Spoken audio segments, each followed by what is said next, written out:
წეული თითქოს დამალვა. ვერ მოძრაო, გასიებული ვარ, დამწვარი. დახმარება ახლავეა საჭირო.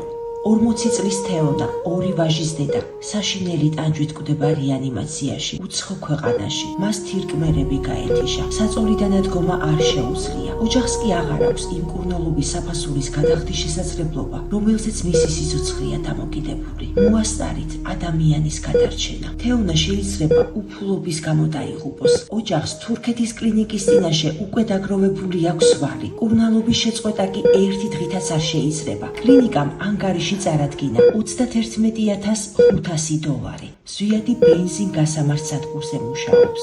ცვლის შემდეგ დამატებით სამუშაოზე მიდიოდა. მეზობლებისთვის შეშას ჭრიდა. სიმძიმეებს ეზიდებოდა, ეზოებს ავაგებდა. ოღონდ კი ცოლი გადაერჩინა. ჩვენ ბუნდში გვჯერა, რომ გაერთიანებით შევძლებთ გადავარჩინოთ 2 შვილის დედა.